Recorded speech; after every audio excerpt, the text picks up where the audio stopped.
Alrighty everyone, welcome back. It is now June 7th of 2023. We are just a couple of weeks out from getting more promotions of the, of course, Ahsoka Tano series by Jon Favreau and Dave Filoni to really market that show ahead of its August release date window. They are aiming for the last week of that month, by the way, to release this thing leading into September.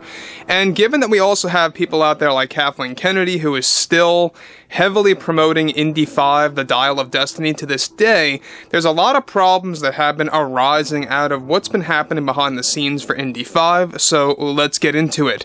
This is Mike Zero. Subscribe if you're new, and like this video to see future Star Wars updates.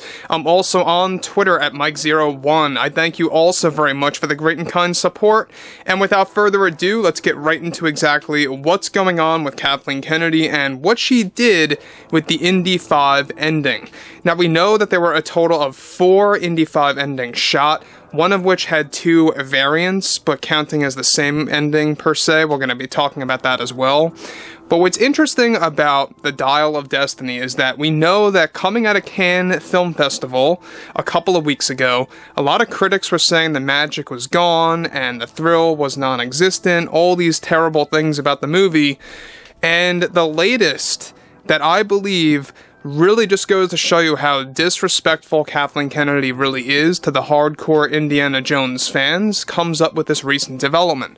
Now, this also involves the other Indy 5 ending. Now, on top of this, with Kathleen Kennedy promoting Indy 5, the Dial of Destiny, over the course of the past few weeks, she has been making very big decisions involving this film that many fans will come to dislike. One of the worst decisions that Kennedy made was by deleting a very important scene that was going to serve as one of the major cameos toward the end of the film. What Kennedy did with the ending of Indy 5 involved the deletion of a heartwarming moment for Indy 5's ending and his send-off.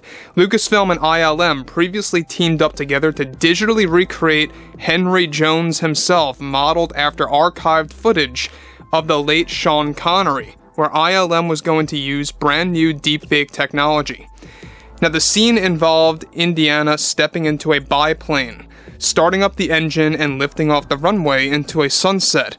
First, only Dr. Jones can be seen in the pilot's seat. However, when looking over to his right, his father, Henry Jones, is seen sitting in the right seat smiling at Indy, providing a heartwarming piece of dialogue. ILM's tech was described to be over-the-top realistic to the point where fans were led to believe that Sean Connery was really there. This was alluded to be a vision of some kind of his father, since he magically appears in Dr. Jones' biplane seat. Now, let me just stop here for 1 second. Now, this is the very ending that Kathleen Kennedy canceled, that she deleted. It's not a big surprise after all, because the one that took its place has a lot to do with focusing on Helena. We're going to be tapping into that in just a second. What I like so much about this ending, can I just say one thing here, is that it really is a proper send-off to the Indiana Jones character and to just the whole family, in a sense. You know, the fact that they focused on Henry Jones is perfect. It makes a lot of sense. It's kind of like a nice little callback to the proper send-off in The Last Crusade. I think it's great. I think it's very well done, and this would have been probably one of the best endings in a very long time. Totally outperforming, Kingdom of the Crystal Skull right out of the water. I think it would have been a great way to make up for that ending, to be honest. Now, the thing that Kathleen Kennedy did is that what's truly upsetting is that Kathleen Kennedy is the one who made the call to delete this entire ending. Here's why. There was another variant of this ending where it was made out to be that Henry Jones was alive, as he is seen stepping into the biplane. Both cuts were deleted from Indy 5 back in May, as Kennedy felt it wasn't focusing on Helena at all, and needed to honor the new characters. This is due in part that Kennedy wants to continue the Indy franchise without Harrison Ford and without Indiana, and wants to aim for spin-offs somehow, some way, for a new audience. Harrison Ford was reportedly very upset about this getting cut, as it honored Sean Connery, and that even Mangold tried to convince Kennedy to keep it in the overall ending.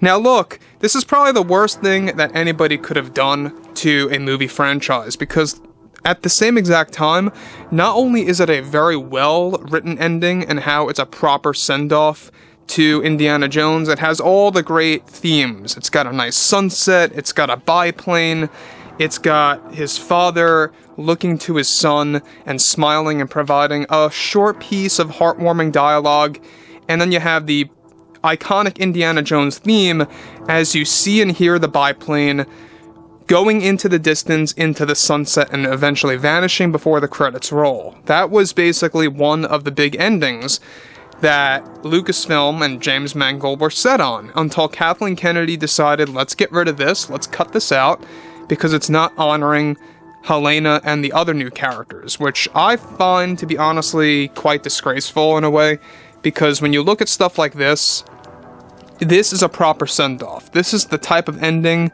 that I think would have been absolutely perfect for Indy 5, and the one that they have chosen has a lot to do with Helena. That's my biggest gripe, is the fact that she's so focused on these new characters that most likely are going to go nowhere anyway. She says she wants to focus on continuing the Indy franchise without Harrison Ford, without Indiana.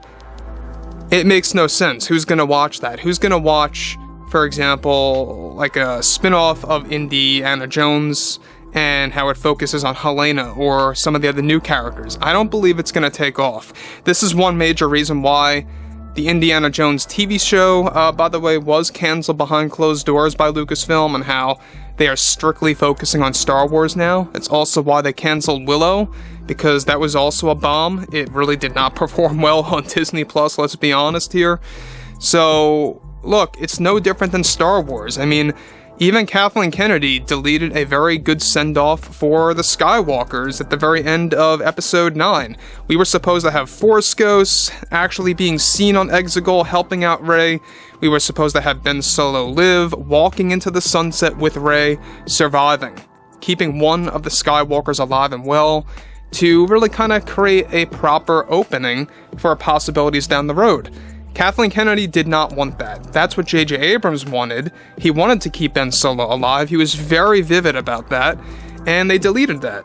They actually even partially shot that ending, by the way, and they completely just stripped it. So, this is yet again the biggest problem that I have, is the fact that ILM has this great technology that really went to misuse. They shot the scene, it was all complete, and they deleted it because Kathleen Kennedy said so, because she wanted to focus on something more simplistic, something less emotional, I guess you could put it that way, and something that is really just not going to be a proper send-off to Indiana Jones. And this is why Harrison Ford does not approve of this. This is why George Lucas does not approve of the ending. And it makes a lot of sense now, because not only is it honoring Sean Connery, who's no longer with us, you know, rest in peace to the man, but it also disrespects the Indiana Jones lore and a proper ending to the entire series. So guys, drop a comment below, fill me in below in the comments what you all have to say about this, and if you guys did enjoy the content for today, make sure to drop a thumbs up on this video to support the channel, and I will catch you guys next time.